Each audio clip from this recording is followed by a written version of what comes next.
عمران خان سے 8 سال بعد ملاقات۔ میری عمران خان سے آخری ملاقات 2014 میں ہوئی تھی۔ میں ان کے ساتھ بنو گیا تھا۔ ریحام خان بھی ہمارے ساتھ تھیں۔ یہ اس وقت تک صرف اینکر تھیں، مسز خان نہیں بنی تھیں۔ عمران خان 2013 میں اگلے وزیر اعظم کی حیثیت سے لانچ ہو چکے تھے، پروفائلنگ کے عمل سے گزر رہے تھے، اور میرا یہ 30 سال کا تجربہ ہے۔ اپوزیشن اور حکومت دونوں کے دوست مختلف ہوتے ہیں۔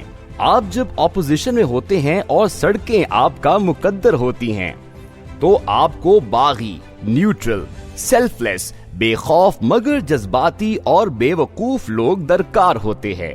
لیکن آپ جو ہی اقتدار میں پہنچتے ہیں تو دیگر ترجیحات کے ساتھ ساتھ آپ کے دوست بھی بدل جاتے ہیں۔ آپ کو پھر واہ واہ، سبحان اللہ، اور کیا بات ہے جناب جیسے لوگ چاہیے ہوتے ہیں، اور یہ دوسری قسم کے لوگ کمال کاریگر ہوتے ہیں۔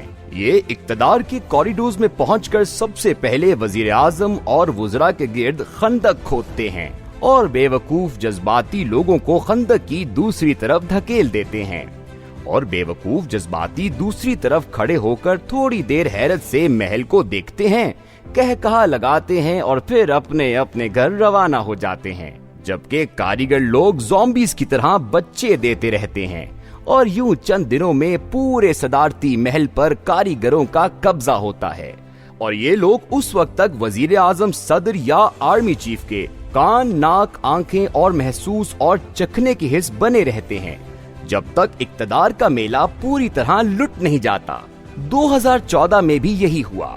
کاریگروں نے خان کا محاصرہ کیا اور بے وقوف جذباتی لوگوں کو خندق کی دوسری طرف دھکیل دیا۔ بہرحال ماضی لاش ہوتی ہے، اور ہم جب تک اسے دفن نہیں کرتے ہم آگے نہیں بڑھ سکتے، اور اس لاش کو 4 جولائی کو عمران خان نے بھی دفن کر دیا، اور میں نے بھی۔ فواد چودھری نے میری عمران خان کے ساتھ ملاقات طے کی۔ میں 8 سال بعد بنی گالا گیا اور مجھے 1 گھنٹہ عمران خان کے ساتھ گزارنے کا موقع ملا۔ عمران خان حسب معمول جذبات اور ہائی اسپرٹ میں تھے۔ وہ اسی طرح فل انرجی کے ساتھ گفتگو کر رہے تھے۔ مجھے محسوس ہوا اقتدار کے 4.25 برسوں نے خان کو میچور بھی کر دیا ہے۔ اب انہیں اپنے الفاظ اور گفتگو کے وزن اور اثرات کا علم ہو چکا ہے۔ فواد چودھری نے یہ فکرہ داغ کر گفتگو کا میچ شروع کرا دیا۔ مجھے چودھری صاحب نے پچھلے ہفتے کہا تھا، اقتدار سے نکلنے کے بعد پہلا ہفتہ مشکل ہوتا ہے، اور آپ لوگوں نے وہ مشکل وقت گزار لیا ہے۔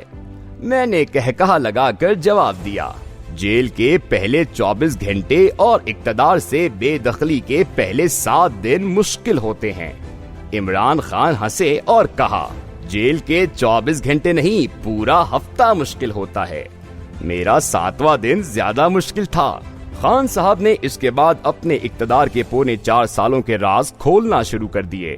انہوں نے تسلیم کیا، ہمارے پہلے 2 سال مشکل تھے، ہم سے معیشت نہیں سنبھل رہی تھی، لیکن ہم نے بہرحال جیسے تیسے معاملات کنٹرول کر لیے، ہم ملک کو ٹریک پر لے آئے۔ انہوں نے تسلیم کیا، ہم احتساب کرنا چاہتے تھے لیکن ہمارے ہاتھ بندھے ہوئے تھے۔ چیئرمین نیب کسی اور جگہ سے ہدایات لیتا تھا۔ میں جب بھی آصف علی زرداری، بلاول بھٹو اور کراچی کے کرپشن کیسز کی بات کرتا تھا تو مجھے جواب دیا جاتا تھا، آپ پنجاب سے عثمان بزدار کو ہٹا دیں۔ میں انہیں کہتا تھا، پنجاب اور بزدار ایشو نہیں، ایشو کراچی ہے، یہ ملک کا فائنینشل کیپٹل ہے، ہم نے اسے صاف کرنا ہے۔ عمران خان نے دعویٰ کیا، ہم نے تعمیراتی انڈسٹری کو ایمنسٹی دی تو ملک میں کنسٹرکشن کا بوم آ گیا، سیمنٹ، سریا اور اینٹیں تک مہنگی ہو گئیں، ملک میں مزدور اور مستری نہیں ملتے تھے، لیکن کراچی میں کسی قسم کی تعمیراتی سرگرمی نہیں تھی۔ میں نے میٹنگ بلائی، اس میں سندھ کا چیف سیکرٹری بھی موجود تھا، کے ڈی اے کا چیئرمین بھی، اور آباد ایسوسی ایشن of builders and developers of Pakistan کا سربراہ بھی۔ میں نے کراچی میں کنسٹرکشن نہ ہونے کی وجہ پوچھی تو آباد کے چیئرمین نے کراچی کے افسر کی طرف اشارہ کر کے کہا، ہم جب تک اس شخص کو 3 کروڑ روپے نہ دے دیں یہ فائل ہی موو نہیں کرتا۔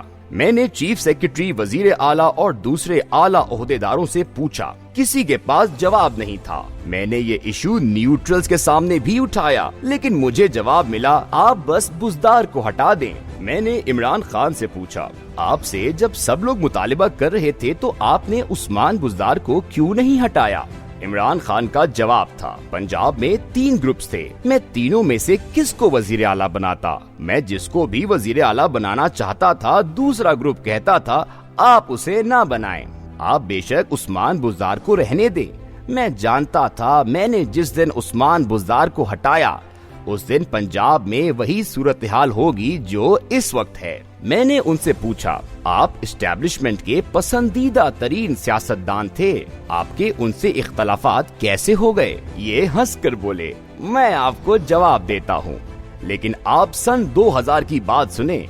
لبنان کے سعد حریری پاکستان آئے، شوکت عزیز نے مجھے اور سعد حریری کو میریٹ میں کھانا دیا، شجاعت عظیم بھی وہاں موجود تھے۔ شوکت عزیز نے کھانے کے دوران کہا، اللہ تعالیٰ سے دعا کریں افغانستان کی جنگ طویل ہو جائے۔ میں نے پوچھا کیوں؟ ان کا جواب تھا، ہمیں اس سے ڈالر ملیں گے۔ عمران خان رک کر بولے، یہ ہماری قومی پالیسی ہے، ہم ڈالرز کے لیے اس لیول تک چلے جاتے ہیں اور میں اس پالیسی کے خلاف ہوں۔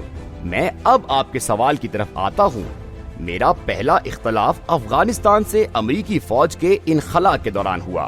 مجھے اشرف غنی نے تاشقند میں کہا، طالبان پاکستان سے دھڑا دھڑ آ رہے ہیں، ہماری فوج کے پاس جدید اسلحہ ہے، لہٰذا افغانستان میں تصادم ہوگا اور ہزاروں لوگ مر جائیں گے، آپ طالبان کو روکیں۔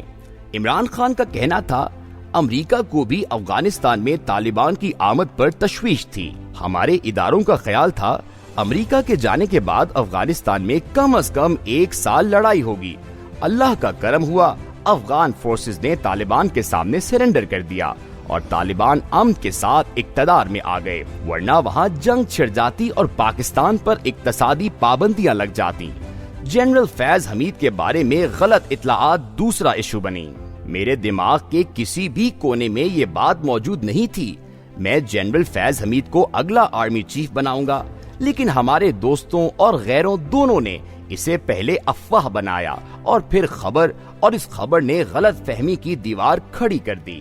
عمران خان کا کہنا تھا، میاں نواز شریف، آصف علی زرداری اور مولانا فضل الرحمان کو بھی خوف تھا میں جنرل فیض حمید کو آرمی چیف بنا دوں گا، اور یہ خوف بلا وجہ تھا۔ اور تیسری چیز، نیوٹرلز شہباز شریف کو سپر جینیس سمجھتے تھے، ان کا خیال تھا یہ آ کر دودھ کی نہریں بہا دیں گے، جبکہ میں انہیں سمجھاتا رہ گیا، ملک بڑی مشکل سے ٹریک پر آیا ہے، آپ اگر ان چوروں کو بٹھا دیں گے تو معیشت کا جنازہ نکل جائے گا۔ یہ نہیں مانے اور آخر میں میری بات سچ ثابت ہوئی۔ میں نے پوچھا، اور 9 اور 10 اپریل کی درمیانی رات کیا ہوا تھا؟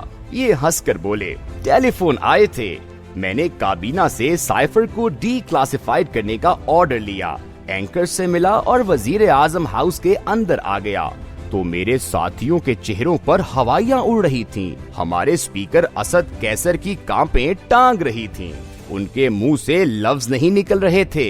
میں نے اسے کہا، کھڑے رہو، کچھ نہیں ہوتا، لیکن اس کے اعصاب جواب دے گئے تھے، اور اس کا کہنا تھا، عدالتیں کھل گئی ہیں، ایمبولینس اور جیل کی گاڑیاں آ گئی ہیں، اور میں ڈسکوالیفائی ہو جاؤں گا۔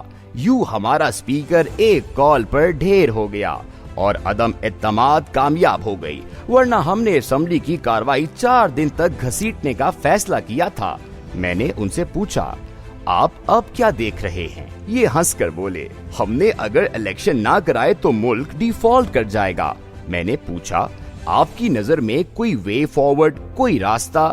عمران خان نے ہنس کر جواب دیا، صرف ایک آپشن، آپ نئے الیکشن کرا دیں، فریش مینڈیٹ ہی ملک کو بچا سکتا ہے، اس حکومت کے بس کی بات نہیں، یہ ملک کو ہر گزرتے دن پیچھے سے پیچھے لے جائے گی۔ آپ بنگلہ دیش کو دیکھ لیں، یہ کہاں تھا اور یہ آج کہاں پہنچ گیا، انڈیا 90 کی دہائی میں کہاں تھا اور یہ آج کہاں آ گیا، جبکہ ہم کہاں تھے اور آج کہاں پہنچ گئے ہیں، لیکن ہمیں شرم بھی نہیں آتی۔ میں نے پوچھا، ملک کو ٹریک پر واپس کیسے لایا جا سکتا ہے؟ عمران خان نے سینے پر ہاتھ رکھ کر کہا، صرف ایک چیز سے، اگر ساری ناکامیاں اور بدنامیاں وزیر اعظم کی جھولی میں آ رہی ہیں تو پھر اختیار بھی اس کے پاس ہونا چاہیے۔ ہم جب تک وزیر اعظم کو بے اختیار رکھیں گے، اسے بدنامیاں جمع کرنے پر لگائے رکھیں گے، اس وقت تک یہ ملک نہیں چل سکے گا۔ میں نے پوچھا، آپ اس صورتحال کا ذمہ دار کس کو سمجھتے ہیں؟